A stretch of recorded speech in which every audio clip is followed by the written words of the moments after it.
Hello friends, I hope कि आपकी preparation अच्छे से चल रही होगी। आज मैं चर्चा करूंगा सूचना प्रौद्योगिकी और प्रोग्रामिंग फर्स्ट बुक के बारे में। ये बुक कक्षा 11 की राजस्थान बोर्ड की कंप्यूटर की बुक है। इस बुक के अंदर कंटेंट कैसा है, आप अपने कंप्यूटर टीचर भर्ती परीक्षा में इस बुक का प्रयोग कैसे कर सकते हैं, इन सभी विषयों पे डिटेल में चर्चा करेंगे। ये बुक हिंदी और अंग्रेजी दोनों भाषाओं में उपलब्ध है। दोनों ही बुक्स मैं आपको अपने टेलीग्राम चैनल पे प्रोवाइड कर दूंगा। तो सबसे पहले मैं आपको अपना टेलीग्राम चैनल दिखा देता हूँ। यह है मेरा टेलीग्राम चैनल, इसका नेम है केशव_शर्मा_क्लासेस। ठीक है, तो जैसे ही आप इस लिंक पे, मैं ये लिंक भी जो है कमेंट सेक्शन में पिन कर दूंगा, वहाँ से आप जो है इसको कॉपी करके डायरेक्टली टेलीग्राम में पेस्ट कर देना, तो आपको मेरा चैनल जो है दिख जाएगा। वहाँ से आप जो है इन पीडीएफ्स को डाउनलोड कर सकते हैं। तो ये मेरे चैनल का नेम है, इससे भी आप जो है सर्च कर सकते हैं। ऑलरेडी 1960 बच्चों ने इसको सब्सक्राइब कर लिया है। मैं मेरे चैनल पे ऑलरेडी राजस्थान की जो आरबीएससी की कंप्यूटर बुक्स है कक्षा 10 की, इसके अलावा कक्षा 9 की भी मैं ऑलरेडी बुक्स जो है अपलोड कर चुका हूँ। इसके अलावा जो भी मेरे नोट्स हैं, और ये मैंने हैंड रिटन मेरा सिलेबस मैंने बनाया था, वो भी मैंने यहाँ पे अपलोड कर दिया है। तो इसी तरह के और डॉक्यूमेंट्स भी मैं अपलोड करता रहता हूँ। तो जैसे ही आप इस पे जाओगे, इस टेलीग्राम पे, आपको ये सारी फाइल्स आपको मिल जाएंगी, तो आप वहाँ से डाउनलोड कर सकते हैं। तो इन सभी चीज़ों का एक्सेस करने के लिए टेलीग्राम पे मेरे चैनल को सब्सक्राइब कर लीजिए। इसके अलावा जो भी बच्चे नए हैं इस चैनल पे, उनको मैं बता दूं कि मैं ऑलरेडी एक प्लेलिस्ट बना चुका हूँ, राजस्थान कंप्यूटर टीचर एग्जामिनेशन। ठीक है, ये प्लेलिस्ट है मेरी। आपको क्या करना है, जैसे मेरे चैनल पे जाओ तो आपको मेरे चैनल पे प्लेलिस्ट में जाना है। प्लेलिस्ट पे जैसे क्लिक करोगे तो आपको इस तरह की प्लेलिस्ट दिख जाएगी। मैं ऑलरेडी इसमें 24 वीडियोस अपलोड कर चुका हूँ। तो जो भी बच्चे नए हैं वो एक बार इस प्लेलिस्ट को देख ले। इस पे मैंने सभी विषयों पे चर्चा करी है। जो भी इंपॉर्टेंट बुक्स है उनका रिव्यू कर दिया है, कौन सी बुक्स आपको पढ़नी चाहिए, कौन सी कोचिंग लेनी चाहिए, या कोचिंग लेनी चाहिए या नहीं लेनी चाहिए, इन सभी विषयों पे अच्छे से चर्चा कर ली है। तो प्लीज़ आप इस प्लेलिस्ट को अच्छे से देख लीजिए। ये प्लेलिस्ट आपके लिए काफ़ी फ़ायदेमंद साबित होगी, और इस प्लेलिस्ट को देखने के बाद आपको आइडिया लग जाएगा कि आपको प्रिपरेशन किस तरह आगे बढ़ानी चाहिए। तो ये है प्लेलिस्ट, और इसमें मैं जो भी बुक्स आप सोच सकते हैं, जो भी मार्केट में सबसे ज़्यादा चल रही है, जैसे दक्ष की बुक है, सिखवाल की बुक्स है, टीएन शर्मा की बुक है, और रुक्मिणी प्रकाशन की बुक आती है प्रैक्टिस पे, कंप्यूटर प्रैक्टिस क्वेश्चंस के लिए, तो उन सभी का मैं ऑलरेडी रिव्यू कर चुका हूँ। तो आप प्लीज़ इस प्लेलिस्ट को जाके देख सकते हैं। तो चलिए स्टार्ट करते हैं विद द बुक। तो सबसे पहले मैं हिंदी वाली बुक के बारे में बता देता हूँ। ये कक्षा 11 की बुक है। यहाँ पे आप देख सकते हैं माध्यमिक शिक्षा बोर्ड राजस्थान का लोगो है। उसके बाद आप देख सकते हैं ये जो है राइटर्स के नेम है। उसके बाद ये प्रस्तावना आ गई, और ये आ गया उसमें मार्किंग स्कीम। अब यहाँ पे आ जाते हैं सीधा विषय वस्तु यानी इंडेक्स। तो इंडेक्स में अगर आप देखोगे क्या क्या कंटेंट इस बुक के अंदर, सबसे पहले सी भाषा। आपको पता होगा कि जो आपका कंप्यूटर टीचर का सिलेबस है उसमें सी भाषा बहुत महत्वपूर्ण है। प्रोग्रामिंग फंडामेंटल्स जो भी आएंगे क्वेश्चंस, उनमें सी भाषा का पोर्शन सबसे ज़्यादा रहेगा। ठीक है, तो सी भाषा आपको अच्छे से पढ़नी है। सी भाषा में आपको ये सारे लूप्स वगैरह क्या होता है, इफ़ एल्स हो गया, और वाइल लूप हो गया, डू वाइल लूप हो गया, इनमें डिफरेंस क्या होता है, ठीक है, ब्रेक क्या होता है। और इसके अलावा जो सी भाषा में आपके ऑब्जेक्ट ओरिएंटेड प्रोग्रामिंग तो सी में नहीं होती, बट सी में जैसे आपके स्ट्रक्चर और यूनियन होते हैं, ये जो दिख रहा है आपको स्ट्रक्चर यूनियन, ये आपको अच्छे से पढ़ना है। ठीक है, तो इन सब चीज़ों को आपको अच्छे से पढ़ना है। सी में कौन कौन से कीवर्ड्स होते हैं, ठीक है, तो 32 कीवर्ड होते हैं, वो सारे आपको पता होने चाहिए। अब हम आते हैं सी भाषा की प्रोग्रामिंग। देखो प्रोग्रामिंग पार्ट आपको मतलब प्रोग्रामिंग नहीं करनी, बेसिकली प्रोग्रामिंग के क्वेश्चन नाम मात्र के आएंगे। हो सकता है 2-3 ऐसे क्वेश्चन आ जाए जिनमें आपसे पूछ सकता है कि बताइए ये कोड लिखा हुआ है, इसका आउटपुट क्या होगा। इस तरह के प्रश्न बन सकते हैं, पर वो 2-3 रहेंगे, इससे ज़्यादा नहीं रहेंगे।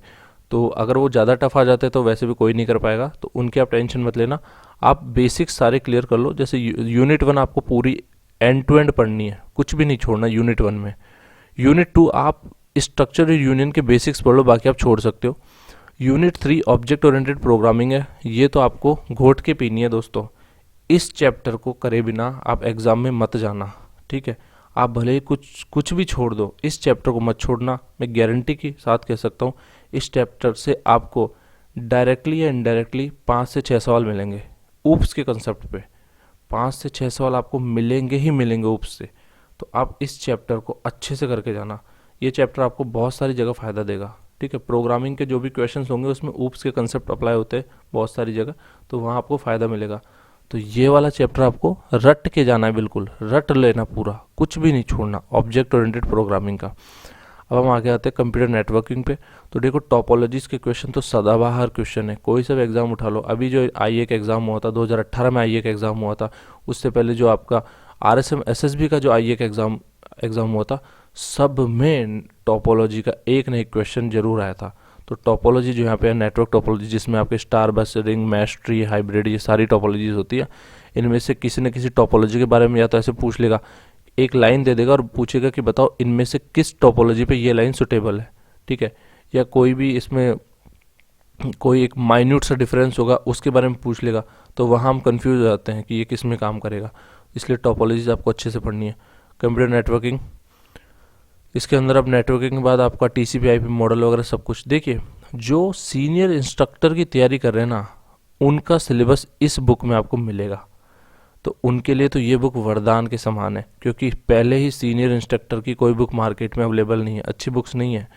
या तो आपको कोई कोचिंग के नोट्स लेने पड़ेंगे, या आपको निम्बस एकेडमी जैसे निम्बस जो है कोचिंग है, महंगी कोचिंग है थोड़ी कंपैरेटिवली जो अदर कोचिंग्स के, लेकिन हाँ वहाँ पे आपको मटेरियल मिल जाएगा क्योंकि वो गेट वगैरह की कोचिंग कराते हैं। बट अदर कोचिंग्स में आपको उतने क्वालिटी का मटेरियल नहीं मिलेगा सीनियर कंप्यूटर इंस्ट्रक्टर के लिए। तो जैसे ये जो टॉपिक्स हैं तो आप इन बुक से कर सकते हैं। तो सबसे पहले जो सीनियर कंप्यूटर इंस्ट्रक्टर की तैयारी कर रहे हैं ना, उनके लिए तो मैं एक सलाह दूंगा कि 11th और 12th की आरबीएससी की बुक्स को आपको घोट के पी के जाना है, ठीक है। अगर जिसने ये काम कर लिया ना, वो आप देखना आपके 20 से 30 नंबर का अंतर आ जाएगा वहाँ पे, 20 to 30 मार्क्स आपके इंक्रीज हो जाएंगे अगर आपने 11th और 12th की आरबीएससी की बुक्स को अच्छे से कर लिया कंप्यूटर साइंस की। जो भी सीनियर इंस्ट्रक्टर की तैयारी करे, और बेसिक वालों को तो फ़ायदा वैसे भी होना ही है क्योंकि बेसिक का इसमें बहुत सारा मटेरियल दे रखा है। सीनियर का मटेरियल एक्स्ट्रा दे रखा है, वो बेसिक वाले छोड़ सकते हैं। जैसे आपको ये पढ़ने की ज़रूरत नहीं है 802.11 VLAN वगैरह, ये आपके बेसिक के अंदर नहीं आता, तो आप इनको छोड़ के जा सकते हैं। आप अपना सिलेबस देखो, जो भी इन बुक्स में मिल रहा है बस आपको वो पढ़ना है। अब आते हैं एक्सएमएल, बिल्कुल आपके सिलेबस में मेंशन है, चाहे सीनियर हो चाहे आपका बेसिक हो, दोनों सिलेबस में एक्सएमएल मेंशन है। इसके अलावा आपको DBMS डेटाबेस प्रणाली, ये तो मतलब सदाबहार टॉपिक है, कंप्यूटर साइंस किसी को एग्जाम नहीं होती जहाँ डेटाबेस से क्वेश्चन ना आए। PHP एक नया जुड़ा है, आपने देखा होगा, तो PHP भी आप यहाँ से पढ़ सकते हो। आपको कोई एक्स्ट्रा बुक खरीदने की ज़रूरत नहीं है, कुछ भी आपको एक्स्ट्रा परचेज करने की ज़रूरत नहीं है। जैसे अगर आप देखोगे जो आपके पास गाइड्स है उनमें प्रोग्रामिंग वाला पार्ट कम है, तो आपके लिए एक तरह से वरदान है ये किताबें, क्योंकि प्रोग्रामिंग वाला पार्ट इन किताबों में अच्छे से दे रखा है। तो आपको कोई एक्स्ट्रा मटेरियल जो है देखने की ज़रूरत नहीं है, सीधा इन बुक से पढ़ो, जो इनमें है ना उससे बाहर कुछ नहीं आने वाला, बस इतना ही देंगे, इससे ज़्यादा डीप में आने की संभावना बहुत कम है।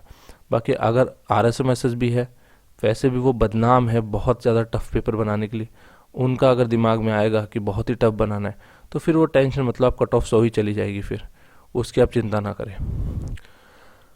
ओके, इसके बाद ये हो गया आपका 11th का। अब मैं फर्स्ट चैप्टर आपको एक बार दिखा देता हूँ। ये पूरा आपका इसमें 7 चैप्टर्स है, ठीक है। पहले तो इंट्रोडक्शन टू सी लैंग्वेज है, फिर प्रोग्रामिंग सी लैंग्वेज है, फिर ऑब्जेक्ट ओरिएंटेड प्रोग्रामिंग, फिर computer networking, XML, DBMS, PHP। सो यहाँ आप देख सकते हैं इन्होंने स्टार्ट किया है कि सबसे पहले तो जो सी बनी थी, ठीक है, उससे उसके आसपास कौन कौन सी लैंग्वेजेस थी, उससे पहले कौन सी बनी थी। जैसे फोर्ट्रेन थी पहले, कोबोल थी, ये किस किस चीज़ें मतलब इनका यूज़ कैसे हुआ, इसके बाद सी क्यों बनी, ये सब चीज़ें यहाँ पे दे रखी है। तो यहाँ पे डेनिस रिची ने 1972 में जो है बेल लेबोरेटरीज में ये भाषा बनाई थी, ठीक है। इसके बाद सी भाषा में जो है वहाँ यूनिक्स भी ऑपरेटिंग सिस्टम सी भाषा के अंदर बना हुआ है, ये सब चीज़ें आपको मिल जाएगी। फिर इन्होंने सीधा बता रखा है बेसिक्स की, सी भाषा में प्रोग्राम कैसे स्टार्ट होते हैं, आउटपुट वगैरह कैसे आते हैं, इसमें जो आपके कैरेक्टर्स हैं उनके बारे में दे रखा है, और विशेष चिन्ह जो स्पेशल आपके साइंस होते हैं उन सब के बारे में बता रखा है, ठीक है। तो इस तरह ये आपकी हिंदी की किताब है, कंप्यूटर की कक्षा 11th की, और ठीक है इस तरह दे रखा है, देखिए आप, अच्छी बुक है, मतलब बुक की क्वालिटी अच्छी है, मैंने देखी इस बुक को, पढ़ा भी है, इस बुक की क्वालिटी काफ़ी अच्छी है, 11th क्लास के हिसाब से बनाई गई है, कंटेंट काफ़ी अच्छा है, कंटेंट ज़्यादा भी है, ठीक है, आपको ऐसा नहीं लगेगा कि कंटेंट बहुत कम है। इवन कई गाइड्स हैं उनसे भी ज़्यादा कंटेंट मुझे इस बुक में देखने को मिला। तो आप बेशक इस बुक को अच्छे से पढ़ सकते हैं, कोई प्रॉब्लम नहीं है आपको। और सरकार की ऑफिशियल किताबें हैं, गाइड में चाहे कुछ भी लिखा हो, जो इस बुक में लिखा है वो पत्थर की लकीर है, उसी को सत्य माना जाएगा जो इस बुक में लिखा है। एक ये भी आपके पास एडवांटेज रहेगा अगर आप इस बुक को पढ़ते हैं, कि कॉन्फिडेंस रहेगा आपको कि जो मटेरियल मैंने पढ़ा है वो सही है। क्योंकि इसमें से पेपर तो देखिए, गवर्नमेंट पेपर किससे बनाएगी? गवर्नमेंट पेपर बनाएगी आरबीएससी की किताबों से, ठीक है। तो 9, 10, 11, 12 जो मेजोरिटी ऑफ पेपर बनेगा वो इन्हीं से बनेगा। इन्हीं में से घुमा फिरा के थोड़े बहुत पॉइंट्स इधर उधर से ऐड करके क्वेश्चन सेट हो जाएंगे। तो इसलिए अगर आप इन बुक को पढ़ते हो तो आपका थोड़ा सा एडिशनल एडवांटेज तो मिलेगा ही। तो ये आपकी 11th क्लास की बुक है और इसका मैंने कंप्लीट रिव्यू कर दिया है। इस बुक को मैं अपने टेलीग्राम चैनल पे अपलोड कर दूंगा, वहाँ से आप इसको डाउनलोड कर लेना। ये तो आपका हिंदी वाला पार्ट है, मैं एक बार आपको इंग्लिश वाली बुक भी दिखा देता हूँ। उसमें फ्रंट पेज तो 1 सेकेंड, फ्रंट पेज के नाम पे बस यहीं से स्टार्ट होती है, ठीक है। और ये देखिए,